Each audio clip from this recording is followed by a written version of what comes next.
Hello, कैसे हैं आप सब। मैं आपका मेंटोर एक बार फिर से आपके सामने उपस्थित हो गया हूं और साथ लेकर आया हूं लर्न इंग्लिश विदाउट रूल्स का एक नया और फ्रेश सेशन। पिछले दिन का एपिसोड वन वर्ड सब्स्टिट्यूशन पर आधारित था और उम्मीद है आप सबने देखा होगा और कुछ नए शब्द आपको सीखने के लिए मिले होंगे।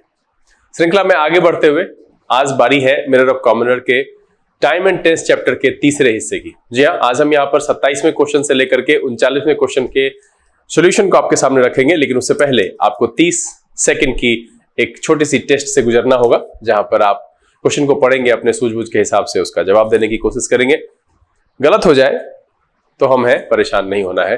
बस ध्यान ये रखना है कि जो पॉइंट्स मैं बताता हूं, जो फैक्ट्स मैं आपको समझाने की कोशिश करता हूं, आप उसको समझिए और नोट डाउन करके रखिए, ताकि बाद में रिवीजन करें और एग्जामिनेशन में जब ये पूछा जाए तो आप उस सवाल का जवाब जरूर दे सके। आप नोटबुक और पेन तलाशिए, जल्दी से तैयार होइए। मिलते हैं इस म्यूजिक के बाद।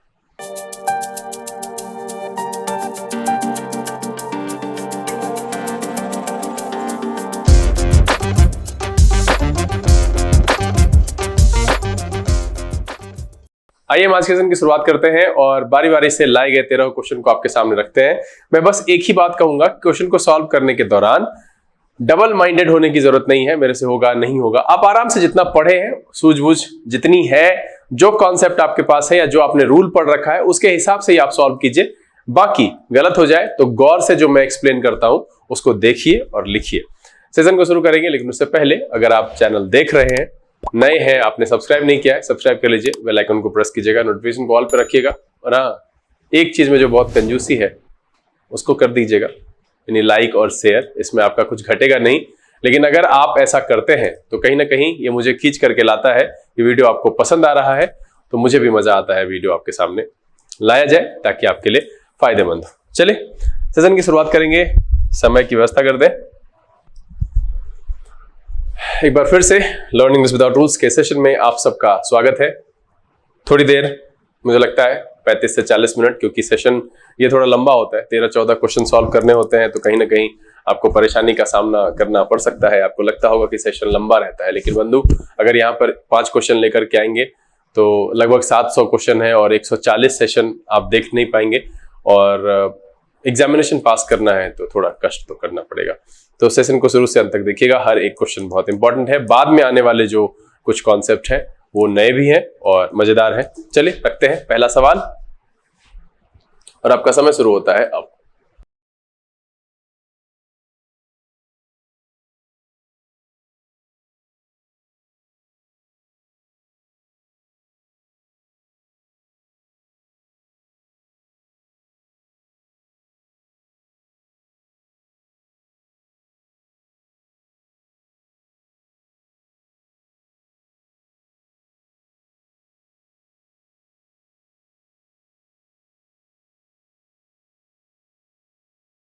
चलिए समय समाप्त हो चुका है और ये जो सवाल है ये बैक टू बैक जो 2 सेशन आए हैं इसमें टाइम एंड टेंस के, उसके पहले दिन भी मैंने इसकी पूरे विस्तार से चर्चा की है। इस पर कई सारे सवाल रहे, दूसरे दिन भी इसकी चर्चा हुई है।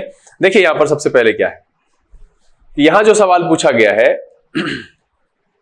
उसमें ये इफ से शुरू हुआ है और इसका मतलब है कि ये सबऑर्डिनेट क्लॉज है और आगे है कि we would have won the match. अब देखिए मुझे जो इधर स्ट्रक्चर मिल रहा है वो मिल रहा है वुड प्लस हैव और प्लस V3 का। तो आपको याद होगा कि सबऑर्डिनेट क्लॉज और प्रिंसिपल क्लॉज का एक कॉम्बिनेशन मैंने बताया था। अब मैं पूरा कॉम्बिनेशन नहीं लिखूंगा, मैं सीधा कह रहा हूं, सीधे सीधे मना कर रहा हूं कि मैं अब पूरा कॉम्बिनेशन नहीं लिखूंगा, 3 के तीनों पैटर्न नहीं लिखूंगा। अगर आपको जानकारी चाहिए तो पहले और दूसरे एपिसोड को देखिए और अगर आपने देखा है तो उसको रिव्यू कीजिए। यहां पर जो कंडीशन नंबर 3 मैंने बताया था उसमें क्या बताया था कि पास्ट इमेजिनेशन को दर्शाता है। सबऑर्डिनेट में हैड प्लस V3 यूज करते हैं और प्रिंसिपल में हम क्या करते हैं, वुड हैव प्लस V3 का इस्तेमाल करते हैं। एक ही काम को बार बार करके, सेशन को लंबा करके, और जो बच्चे जिनको याद है उनको बोर करने से कोई फायदा नहीं है। आप बस ध्यान में रखने की कोशिश कीजिए। ये कंडीशन नंबर 3 था SC और PC का। अब देखिए यहां पर क्या कह रहा है कि if we had Mohan in our team we would have won the match against your team. तो ये कहीं ना कहीं मुझे पास्ट इमेजिनेशन लग रहा है कि ये हार चुका है, और मुझे हमेशा से एक चीज ध्यान रखनी चाहिए एरर बनाते समय कि एरर जो है वो रिकंस्ट्रक्शन नहीं है। रिकंस्ट्रक्शन मतलब सेंटेंस के मामले में रीराइटिंग नहीं है कि मुझे डिलीट कर देना है और फिर से लिख देना है। इस सेंटेंस को कई तरीके से लिखा जा सकता है। ये एक रेनोवेशन जैसा है कि घर में थोड़ा बहुत सुधार करना है। कभी हम लोग क्या करते हैं, बिस्तर इस कोने से उस कोने में शिफ्ट कर देते हैं, जो कुछ टेबल वगैरह लगा हुआ होता है, टेलीविजन लगा हुआ होता है, उसकी जगह बदल देते हैं, तो वो अच्छा लगता है और ठीक लगता है। उसी तरीके से इसमें कहीं ना कहीं थोड़ा छोटा सा बदलाव करना है और सेंटेंस सही हो जाए। तो देखिए यहां would plus have plus V3 है।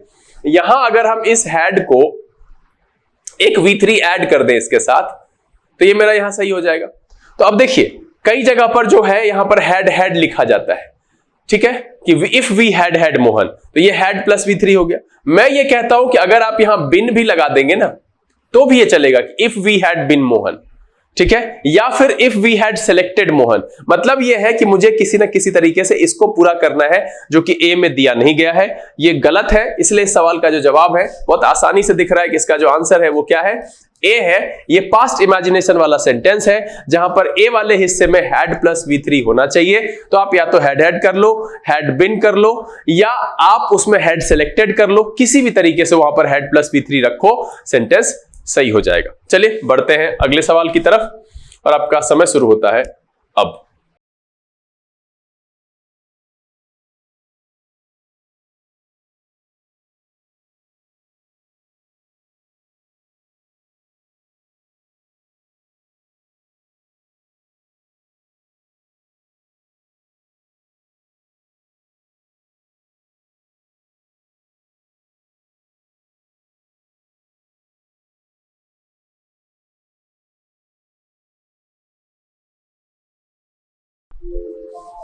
चलिए समय समाप्त हो चुका है। बहुत ही आसान सवाल है, इसमें ज्यादा एक्सप्लेन करने की जरूरत नहीं है। सबसे पहले क्या कह रहा है, राधा केम यानी V2 है, टू द मीटिंग। अब यहां पर क्या कह रहा है कि Radha came to the meeting, यानी मीटिंग में पहुंच चुकी है। अब यहां क्या कह रहा है कि मच लेटर देन।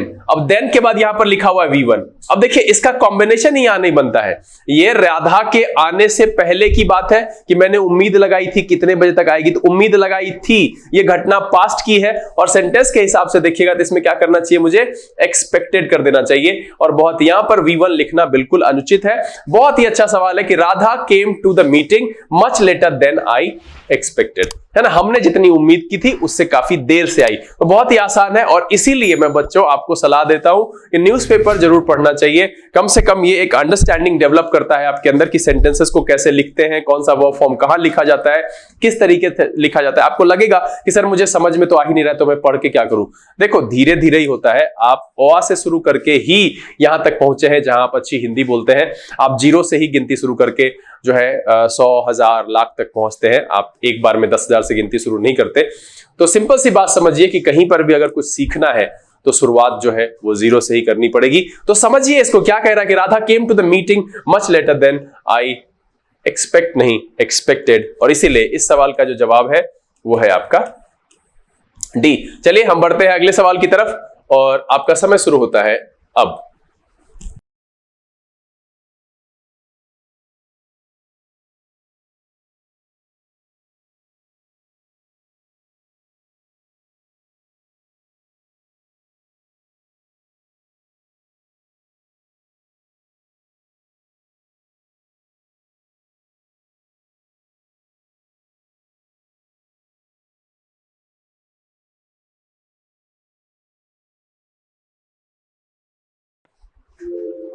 चलिए समय समाप्त हो चुका है। अब यहां पर देखिए फिर से कह रहा है कि इफ। अब यहां पर देख कहीं से इफ आया तो मुझे मेरे दिमाग में आ जाना चाहिए कि ये क्या है, सबऑर्डिनेट क्लॉज का सेंटेंस है कि if I were you I would have told the chairman to keep his mouth shut. अब कह रहा है कि काश कि मैं तुम होता, यानी तेरी जगह मैं होता ना, तो मैं चेयरमैन को बोला होता कि अपना मुंह बंद रख, है ना। क्या कहा होता, I would have told the chairman to keep his mouth shut. अब देखिए अगर आप एक नजर में देखिएगा तो आपको ये दिख रहा है वर, ये भी इमेजिनेशन को दिखाता है। किसको, प्रेजेंट इमेजिनेशन को दिखाता है, ठीक है। लेकिन हमने प्रेजेंट इमेजिनेशन के कॉम्बिनेशन में सबऑर्डिनेट क्लॉज वाले में जो सेकंड वाला पैटर्न बताया था, उसमें मैंने बताया था कि इधर क्या होना चाहिए, पास्ट, और इधर क्या होना चाहिए, वुड, है ना। ये मेरा प्रेजेंट इमेजिनेशन का है। तो यहां तो वर्ड दिया हुआ है, लेकिन यहां क्या है, वुड हैव प्लस V3। अब ये कौन सा है, तो ये मेरा तीसरा वाला कंडीशन था जहां पर कि हैड प्लस V3 है, और इधर क्या होना चाहिए, वुड हैव प्लस V3। साथ में ये तो प्रेजेंट इमेजिनेशन है, और ये पीसी वाला हिस्सा किसको दर्शा रहा है, पास्ट इमेजिनेशन के पैटर्न को दिखा रहा है कि हम पास्ट इमेजिनेशन में would have plus V3 use करते हैं, और ये मिसमैच हो गया यहां पर। तो सेंटेंस में यहां गड़बड़ी दिख रही है कि भाई साहब इस तरीके से हम यहां इस दोनों को एक कॉम्बिनेशन में नहीं लिख सकते हैं एससीपीसी के साथ।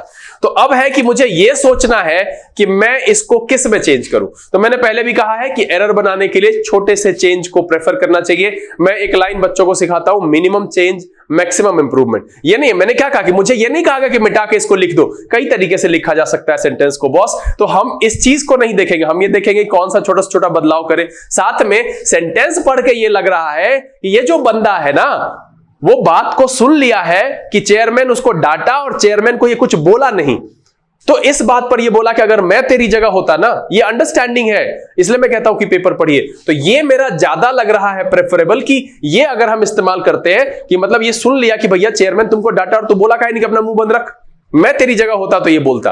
तो यहां पर जो है ये वर लिखना यहां गड़बड़ है। यहां क्या होना चाहिए, हैड बीन। ये पास्ट इमेजिनेशन होना चाहिए, प्रेजेंट इमेजिनेशन यहां पर ठीक नहीं है। अगर यहां पर हम लिखेंगे तो मेरा ये वाला कॉम्बिनेशन पूरा होगा, if plus had plus V3, और इधर क्या आएगा, वुड हैव प्लस V3। मतलब ये है कि if I had been you, I would have told the chairman to keep his mouth shut. और इसीलिए इस सवाल का जो जवाब है वो क्या है आपका ए। देखिए मुझे कोई परेशानी नहीं हुई, मैंने पहले दिन दूसरे दिन आपको कॉन्सेप्ट बताया है और वही कॉन्सेप्ट है। और अगर आज, वैसे आप सब बहुत क्या बोले, हम अच्छे शब्द का ही इस्तेमाल करते हैं, आप सब बहुत अच्छे लोग हैं, बहुत समझदार हैं। मैंने बोला है कि आपको, आप जितना अंक लाते हैं वो कमेंट्स में लिखिए, तो आपको लिखना है नहीं। मैंने कहा है कि इसको बनाइए, कोई परेशानी हो आपको करना है नहीं, लेकिन आपको बनना है पीओ, आपको नौकरी चाहिए। तो ये बताइए कि आपको मिलेगा या जो पढ़ रहा है उसको मिलेगा, खुद से पूछिएगा, मेरे बात पर जाने की जरूरत नहीं है। मेरी ये ड्यूटी है, मैं ये लेकर के आऊंगा। It's up to you, you have to teach yourself or not. You should decide who the hell am I to instruct you. Yes, I am only your torch bearer, I can show you the path, you have to decide you have to go or not, क्योंकि चलना तो आपको पड़ेगा sir. I can't do anything for you, especially if you are not trying to change your life. No one can help you. Please, सोचिएगा। चलिए अगले सवाल की तरफ बढ़ते हैं, आपका समय शुरू होता है अब।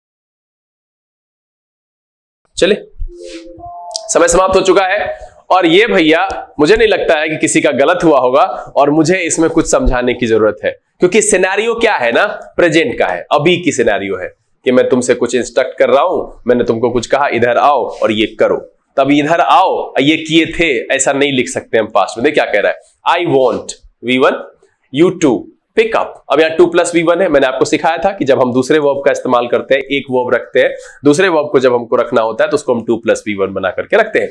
फिर क्या है, the box of eggs gently, और क्या क्या लिख दिया, केप्ट। ये कहीं पर भी अगर आप में से किसी का गलत हुआ है ना, तो आपको फिर से शुरू से पढ़ने की जरूरत है। और मैं कह रहा हूं कि इस भ्रम में फिर अपने आप को मत रखिए कि आप एलिजिबल हैं तैयारी कर। देखिए मैं ये नहीं कह रहा हूं कि आपका नहीं होगा, गलत नहीं समझिएगा, मैं ये कह रहा हूं कि आपको फिर से पढ़ना पड़ेगा, अच्छे से तैयारी करनी पड़ेगी, क्योंकि अगर ऐसी छोटी चीज पर आपका ध्यान नहीं गया ना तो बहुत गड़बड़ है। आई वॉन्ट है तो क्या कह रहा है कि मैं चाहता हूं कि आप इस अंडे के बक्से को आराम से पकड़ो and keep it in the corner carefully. तो यहां पर केप्ट नहीं होगा, यहां कीप होना चाहिए, क्योंकि ये अभी की कहानी है। और इसलिए मैं कहता हूं बॉस की पेपर पढ़िए, मेहनत कीजिए, सूझबूझ और आराम से बनाइए, सब से हो सकता है। इंसान का हार्डवेयर ऊपर वाले ने इतना बेहतरीन बनाया है। आपको मैं एक छोटा सा उदाहरण देता हूं कि मोबाइल फोन्स को देखिए, ये एंड्रॉइड के हर वर्जन के साथ इसके हार्डवेयर को भी बदलना पड़ रहा है। हर बार नया प्रोसेसर, नई रैम, नई स्पीड, नया फोन, देन आप उसमें 14, 13 जितने भी वर्जन आ रहे हैं एंड्रॉइड के, वो आप चला सकते हो। लेकिन इस हार्डवेयर को देखो जो कि आपके पास है, मेरे पास है। ये गुफा के समय में भी यही था, जब हम मांस को कच्चा खा जा रहे थे, जब हम शिकारी थे, जब हम घुमंतू थे, और जब हमने सभ्यता बसा ली, जब हम चांद पर चले गए, जब हमने पता नहीं टेक्नोलॉजी में क्या क्या किया, तब भी यही हार्डवेयर है सर, कुछ नहीं बदला है। तो आप समझ लीजिए कि कितना उन्नत मशीन है आपका शरीर। आपको अगर यूज करना आता है ना, तो आप कुछ भी कर सकते हैं, और अगर आपको यूज करना नहीं आता है तो ये मशीन ही आपकी जान ले लेगा। और इस मशीन में एक यंत्र है जिसको कहते हैं मन। अगर वो नियंत्रण में नहीं है ना, तो वो आपसे क्या ना करा दे, मर्डर करवा दे, कुकर्म करवा दे। और अगर नियंत्रण में है तो आपको एपीजे अब्दुल कलाम बना दे। सोचिएगा इस बात को, ये वो हार्डवेयर है सर। तो इस पर वो सॉफ्टवेयर डालने की कोशिश कीजिए कि ये वो इंसान बन सके जिसको दुनिया याद रखे। पढ़िए बॉस। चलिए, तो क्या हो जाएगा इसका आंसर? बहुत ही आसान, आंसर नंबर डी है। और हम बढ़ते हैं फटाफट अगले सवाल की तरफ। आपका समय शुरू होता है अब।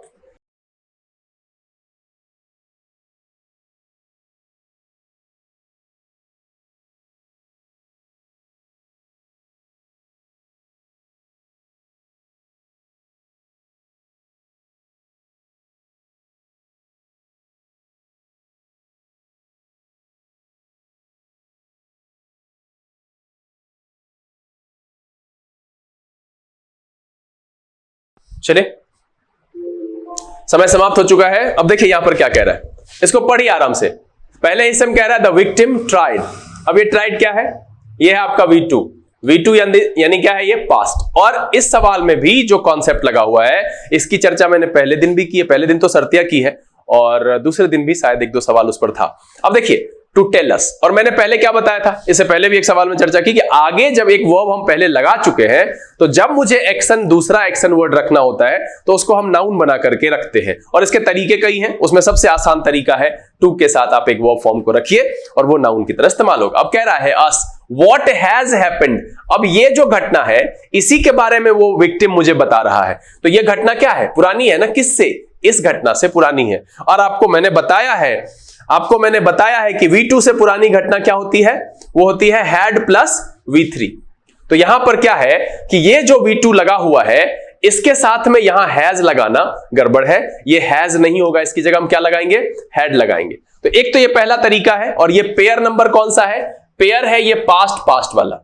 ये जो पेयर है, ये पास्ट का पेयर है, जिसमें रिसेंट वाले के लिए V2 लगाते हैं, या फिर हम was were के साथ हम जो है वो V4 लगाते हैं। और पास्ट में जो had प्लस V3 लगाते हैं, ये कौन सा होता है? तो ये ओल्ड वाला, पुराना वाला। तो एक तो है कि यहां पर मुझे आंसर दिख रहा है कि इसका आंसर क्या है? बी। अब देखिए, मैंने एक बात और बताई थी कि अगर आपको समझ में नहीं आ रहा है, तुक्का लगाना है, तो वर्ब आप गिन लीजिए। अगर आप यहां पर वर्ब गिनेंगे तो देखिए, एक वर्ब ये है, एक वर्ब ये है, और एक वर्ब ये है। तीनों क्या है कि ये भी पास्ट में है, ये भी पास्ट में है, और फिर ये बिरादरी से बाहर है। और सारी घटनाएं एक ही क्रम की है। मैंने ये आपको वो ओल्ड मैन वाले सवाल में सिखाया था, और ये सवाल नंबर शायद 4 है, और इसका डे 1 है। अब आपको याद नहीं है, मुझे नहीं पता, लेकिन ये है old man who is sitting in that room lived here for more than a month. ये वाला सवाल है। तो मैंने कहा कि ठीक है, नहीं समझ में आ रहा तो हम ये भी देखेंगे कि सारी कहानी पास्ट में है, एक घटना प्रेजेंट की कहां से बीच में आ गई। जब वो इससे पुरानी है तो क्या होनी चाहिए? Had happened. और इसीलिए इस सवाल का जो जवाब है वो क्या होगा आपका? बी। चलिए हम बढ़ते हैं अगले सवाल की तरफ, और आपका समय शुरू होता है अब।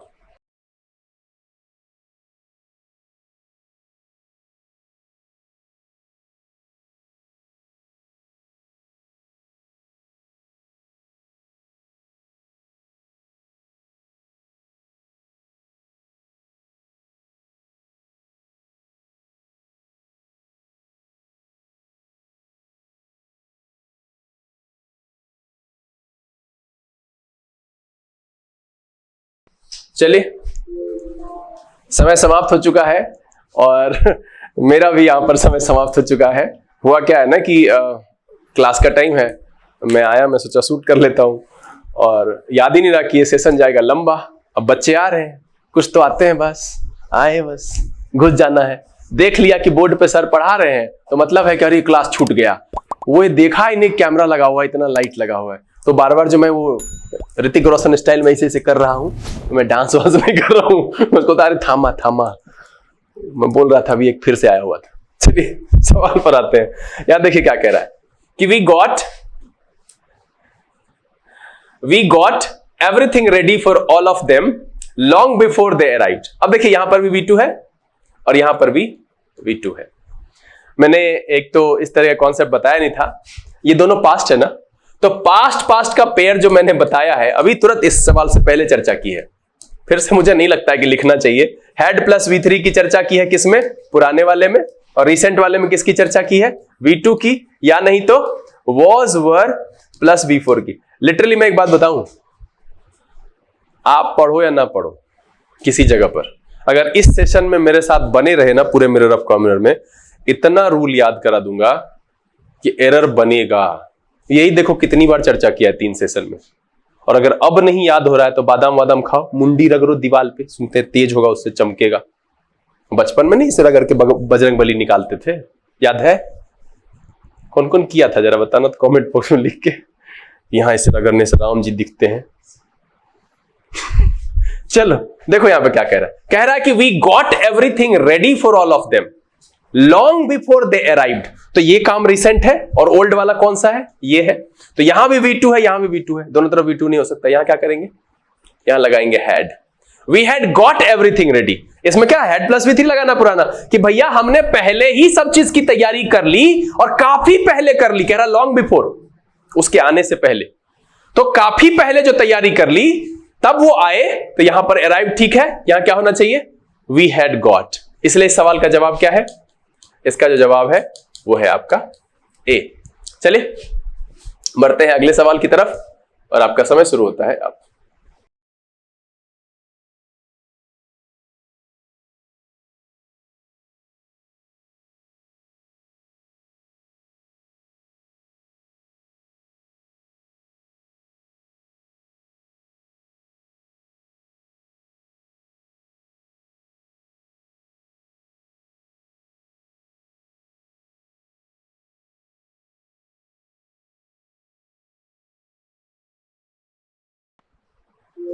चले फिर से वही पेयर वाला क्या कह रहा है, देखिए she was with me up till now.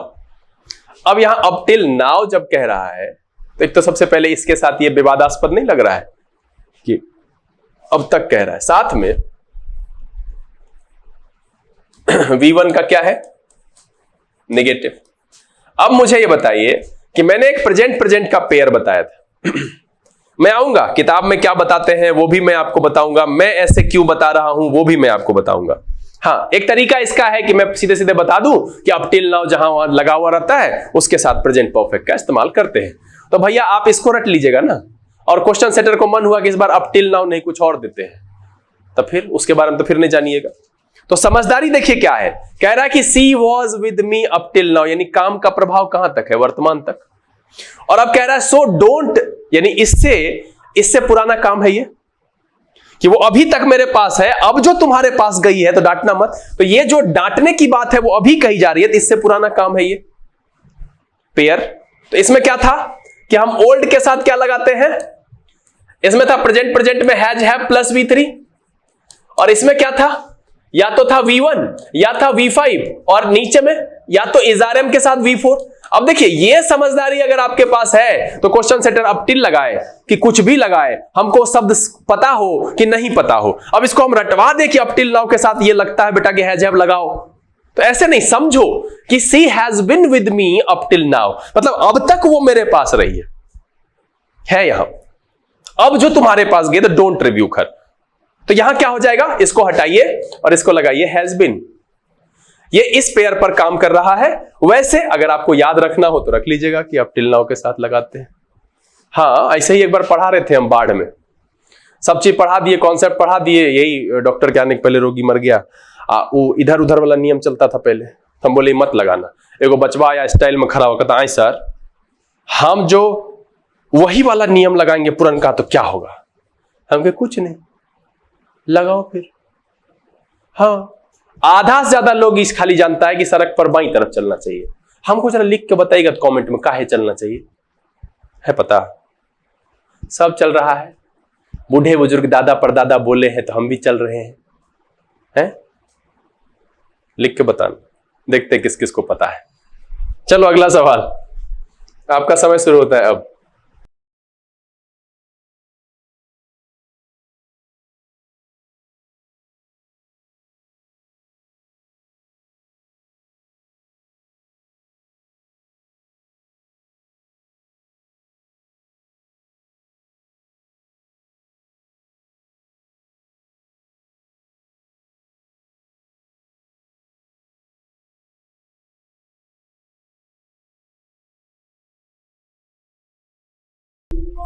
चलिए, समय समाप्त हो चुका है और फिर से ये कुछ वैसा ही है जैसा कि मैंने बताया था एपियर वाला सेंटेंस।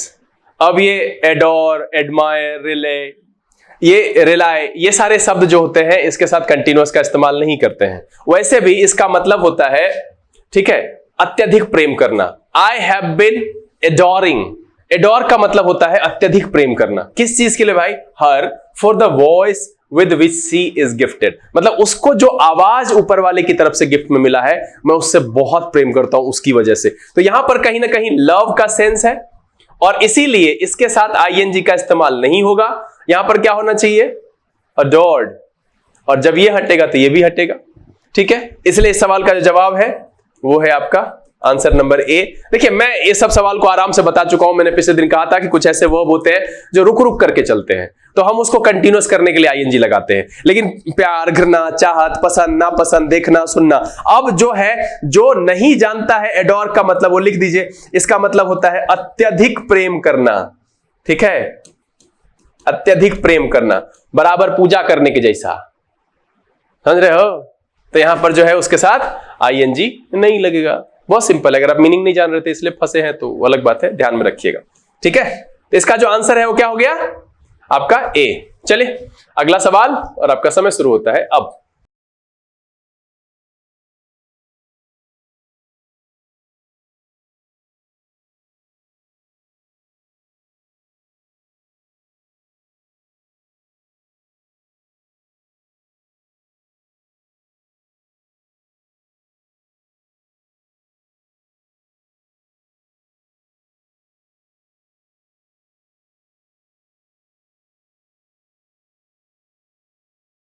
चलिए, समय समाप्त हो चुका है और मुझे लगता है कि इसकी जानकारी है आपके पास। जरा इसको देखिएगा, क्या लिखा हुआ है? Had he come even a moment earlier he would have found me there no error. अब यहां पर क्या है देखिए, सबसे पहले यहां मुझे दिख रहा है would plus have plus V3, दिख रहा है ये would plus have plus V3। जो लोग पहले दिन शायद मैंने इसकी चर्चा नहीं की, तो देखिए, इमेजिनेशन में एक नियम है कि प्रेजेंट इमेजिनेशन के लिए जो हम लिखते हैं, थोड़ा ये लंबा होगा, बात समझिएगा आराम से, ठीक है। प्रेजेंट इमेजिनेशन में जो कॉन्सेप्ट है कि हम क्या लगाते हैं? वर्ड लगाते हैं, आपको पता है। और हम कैसे लिखते हैं? If I were a king लिखते हैं। इसको एक तरीका और है लिखने का, जो मैंने समझाया था, और मेरे जो बच्चे हैं जो क्लास में मुझसे पढ़े हैं, मैंने कहा था कि अगर आप चाहो तो इस इफ को हटा सकते हो, वर्ड को शुरू में लिख सकते हो, आई लिख सकते हो और अ किंग लिख सकते हो, और यहां पर फुल स्टॉप रखोगे, यह भी इमेजिनेशन को दर्शाता है। ये दो तरीका है कि वर आई अ किंग भी बोले तो भी इमेजिनेशन को ही दर्शाएगा और प्रेजेंट इमेजिनेशन को दर्शाएगा। इसी तरीके से जो पास्ट इमेजिनेशन के लिए मैंने बताया था, क्या पास्ट इमेजिनेशन के लिए जो दर्शाया था, क्या बताया था? वो बताया था हैड प्लस V3। जैसे कि if he had played well, तो ये पास्ट इमेजिनेशन है, काश कि वो अच्छा खेला होता।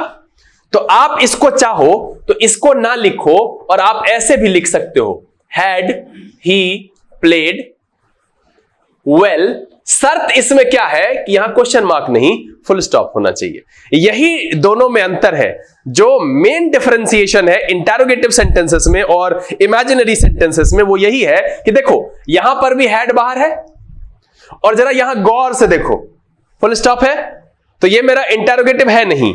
और दूसरा एक शर्त मुझे यहां पर मुझे पास्ट इमेजिनेशन का दिख रहा है, ये वाला वुड हैव प्लस V3।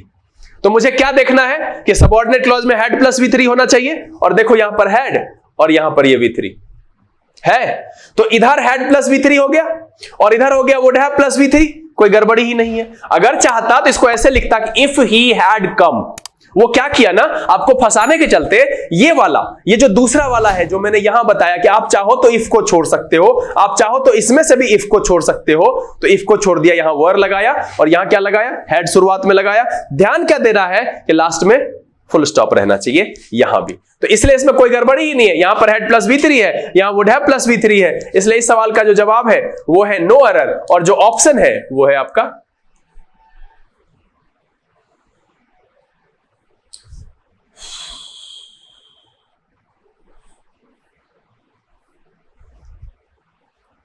वो ऑप्शन क्या है आपका E। तो इसका जो आंसर हो जाएगा वो हो जाएगा E, नो एरर। कोई दिक्कत नहीं है, ये सबऑर्डिनेट क्लॉज का तीसरा कंडीशन है। बस ध्यान ये रखना है कि कभी कभी इमेजिनेशन वाले सेंटेंसेस में इफ हटा करके वर या हैड से शुरू करेगा, तो कैसे पहचानेंगे, लास्ट में देखेंगे कि एक तो फुल स्टॉप हो, दूसरा उसका जो वुड है या वुड हैव प्लस V3 है वो होना चाहिए, जो कि इसमें है। चलिए अगला सवाल, और आपका समय शुरू होता है अब।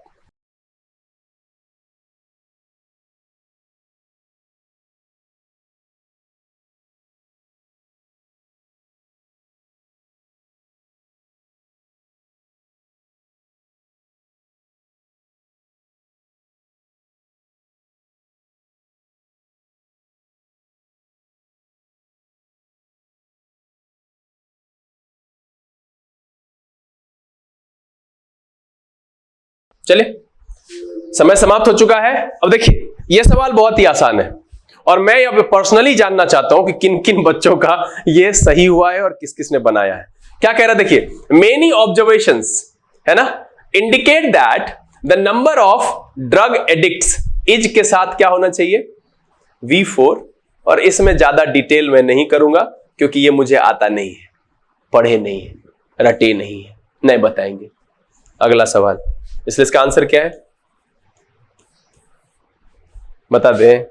अच्छा ठीक, नहीं कहा लोग सुन लीजिए, इजआरएम के साथ ना V4 लगाते हैं।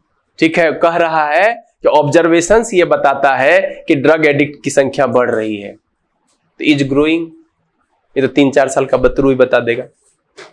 चल अगला सवाल, आपका समय शुरू होता है अब।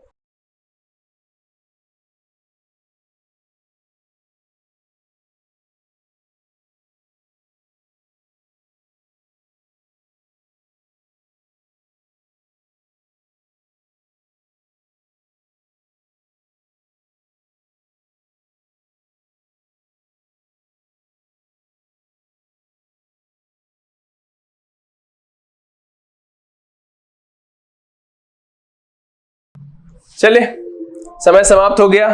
याद होगा मैंने आपको बताया था static action is equal to present indefinite. सिखाए थे, नहीं सिखाए थे? नहीं सिखाए थे तो जाके चैनल पे सीखिए, हाँ वीडियो है, यूजेज ऑफ प्रेजेंट इंडेफिनिट। वो जो पढ़े थे आप परंपरा के साथ, तो आस्था के साथ, पूजा के साथ। अरे लड़की का नाम नहीं ले रहे हैं पगला, कस्टम एंड ट्रेडिशन बोले, इमोशन बोले, ह्यूमन फीलिंग्स बोले। ठीक है, तुम लोग का तो टाइपराइटर वाला हाल है, मारो कहीं लगे वहीं। गजब पढ़ाए थे। स्टैटिक एक्शन का मतलब होता है प्रेजेंट इंडेफिनिट। अभी बताओ कि न्यूज़पेपर खाली पिछले दिन में सच्ची कहानी बताता था? क्या कर रहा है, newspaper told us about the events that happen, tells ना होगा जी, ये हर बार बताता है ना, इसका स्टैटिक गुण है ना। न्यूज़पेपर हमेशा न बताता है, ऐसा सवाल में कुछ करने का नहीं है। हम क्या बताए थे कि कंटीन्यूअस एक्शन वाला कोई भी सेंटेंस हो, उसमें कंटीन्यूअस कुछ दिखाना हो तो आईएनजी लगाओ, यानी कंटीन्यूअस में बनाओ। स्टैटिक एक्शन है कि स्कूल खुलती है, परीक्षा होती है, कस्टम एंड ट्रेडिशन है, कमेंट्री है, उसके बाद ह्यूमन फीलिंग्स है, इमोशन है, परमानेंट एक्टिविटी, ढेर सारा चीज बताए थे। सीधा सीधा मोटा मोटी उसमें से एक कॉन्सेप्ट है कि कहीं पर भी स्टैटिक गुण बताना हो कि मैं पढ़ाता हूं, मैं पढ़ता हूं, मैं क्रिकेट खेलता हूं, मैं बाजार जाता हूं, स्टैटिक गुण जो तुम्हारा है। तो यहां पर भी क्या बता रहा है, न्यूज़पेपर का स्टैटिक गुण क्या लगेगा, टेंस। इसलिए सवाल का जवाब जो है ए। चलिए सेशन का सेकेंड लास्ट क्वेश्चन, और आपका समय शुरू होता है अब।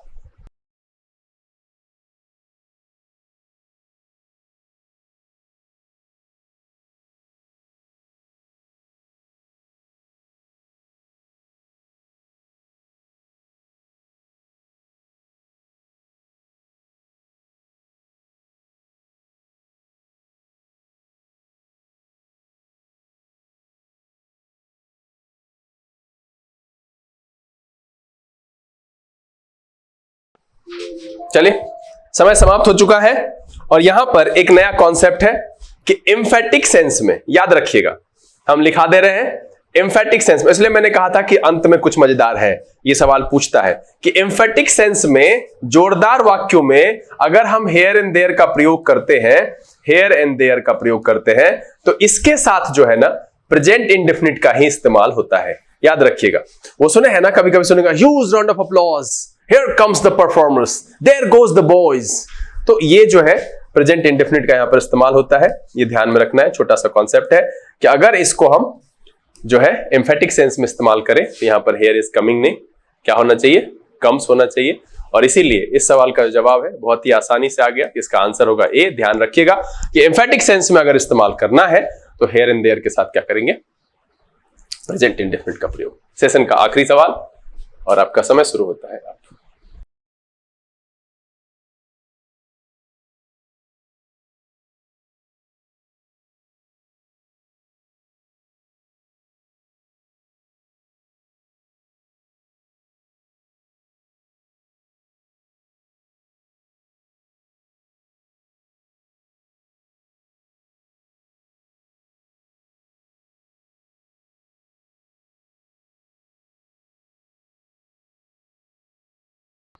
चलिए, आखिरी सवाल का भी समय बीत गया और देखिए आते आते हम लोग सेशन के अंतिम पड़ाव पर आ चुके हैं।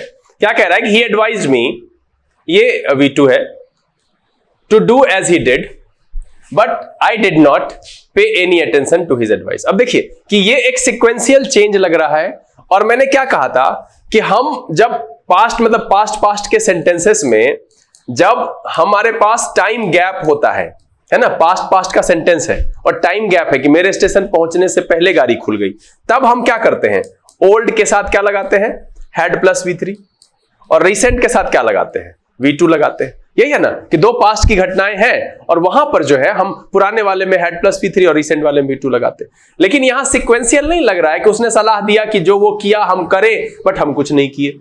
तो ये लग रहा है कि फटाफट हुआ, जैसे ऐसा काम कि हाथ धोकर उसने खाना खाया, मेरे स्टेशन पहुंचते ही गाड़ी खुल गई, तो इसमें गैप तो है नहीं, पहुंचे खुल गई, हाथ धोए खाए, पुरस्कार देते ही लोगों ने ताली बजाई। तो इस दोनों तरह के पास्ट में जो है गैप नहीं है। तो जब टाइम गैप नेग्लिजिबल होता है, टाइम गैप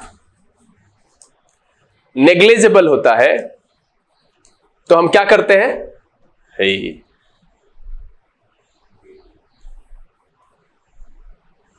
इसको ऐसे लिखिए आसान भाषा में कि वैलिड टाइम इंटरवल है ना, वैलिड टाइम इंटरवल, ठीक है। तो ये वाला लगेगा है ना कि वैलिड टाइम इंटरवल होता है, तब हम इसमें चेंज करते हैं। टाइम गैप नेग्लिजिबल हो जाएगा है ना, नो टाइम गैप, ठीक है, नो टाइम गैप। तब क्या करेंगे, दोनों पेयर में, पास्ट में इधर भी V2 और इधर भी V2, ठीक है, दोनों तरफ की गाड़ी मेरे स्टेशन पहुंचते ही गाड़ी खुल गई, तो क्या हो जाएगा, I reach the station and train started, simple. तो यहां पर भी इसमें कोई गड़बड़ी नहीं, उसने मुझे सलाह दी क्या कि जैसा उसने किया करने को, बट मैंने कुछ नहीं ऐसा किया, मैंने कोई ध्यान नहीं दिया, तो इसलिए इसमें कोई गड़बड़ी नहीं है और इसीलिए इस सवाल का जो जवाब है वो है नो एरर और ऑप्शन क्या है आपका ई है। देखिए कहीं ना एक लेवल पर इंग्लिश जाकर के अंडरस्टैंडिंग का सवाल हो जाता है और जब आपकी समझदारी ठीक रहती है तो बहुत सारे सवाल, जब इस तरह का सवाल क्या है ना कि अंडरस्टैंडिंग बेस्ड क्वेश्चन है कि भैया एक ही समय में हुआ है, फटाफट हुआ कि भैया कुछ ऐसा किया, वो कुछ एक्ट किया, बोला मेरे को करने को और मैंने ध्यान नहीं दिया, भैया तू पागल नहीं किया। तो यहां पर क्या है कि टाइम गैप दिख नहीं रहा है, टाइम गैप जब रहेगा तभी हम टेंस स्विच करते हैं। जो पेयर मैंने बताया है वहां पर वैलिड टाइम गैप, अगर नहीं होता है टाइम गैप, जैसे कि मैं बोल रहा हूं तुम लोग लिख रहे हो, तो दोनों में टाइम गैप नहीं, दोनों सेम टेंस में ट्रांसलेट होता है, I am speaking and you all are writing. तो ये ध्यान दीजिए कि टाइम गैप अगर वैलिड नहीं है तो टेंस स्विच नहीं करना चाहिए। तो टाइम गैप वाले सेंटेंसेस के लिए जो है हम ये वाला इस्तेमाल करते हैं, ये मैंने टाइम गैप के लिए बताया, जो कि तीनों पेयर बताया, और ये नो टाइम गैप वाले के लिए दोनों तरफ सेम सेम। उम्मीद तो यह है कि इस सेशन में जितने भी सवाल थे सब आपकी पहुंच में था। एक दो सवाल नया था और एक दो नया कॉन्सेप्ट भी आपको सीखने के लिए मिला, और आपकी अच्छी प्रैक्टिस रही होगी और ये वीडियो आपको पसंद आया होगा। अगर ये वीडियो अच्छा लगा, खैर लाइक करने से पहले कमेंट करके मुझे बताइएगा तो कितना अंक लाए आप इसमें, इस 13 क्वेश्चन में से कितना सही हुआ कितना गलत हुआ, क्योंकि ये जो 13 क्वेश्चन था पिछले 2 एपिसोड पर पूरी तरह से आधारित था। 1-2 सेकेंड लास्ट में हेयर एंड देयर वाला जो सवाल था वो थोड़ा नया कॉन्सेप्ट आया, तो उसको याद कर लीजिएगा, लिख करके मुझे बताइएगा जरूर। बहरहाल ये वीडियो पसंद आया तो आप इसे लाइक कर दीजिए, नए हैं चैनल सब्सक्राइब नहीं किया है तो सब्सक्राइब कर लीजिए, बेल आइकन प्रेस कीजिएगा, नोटिफिकेशन कॉल पर रखिएगा ताकि यहाँ से जो भी वीडियो अपलोड होती है मिस ना हो और कोई भी ऐसा नॉर्म्स ना छूट जाए कि एग्जामिनेशन में आप क्वेश्चन छोड़ करके चले आए। समय यहाँ से विदा लेने का, बहुत जल्द इस तरह के इन्फॉर्मेटिव वीडियो के साथ फिर आपके सामने उपस्थित होंगे। तब तक के लिए आप घर में रहें, अपना और अपने परिवारजनों का ख्याल रखें, पढ़ाई लिखाई जरूर करते रहिएगा। लर्निंग विदाउट रूल्स के सेशन से this is B K Singh signing off. Keep reading, keep practising. Thank you, god bless you.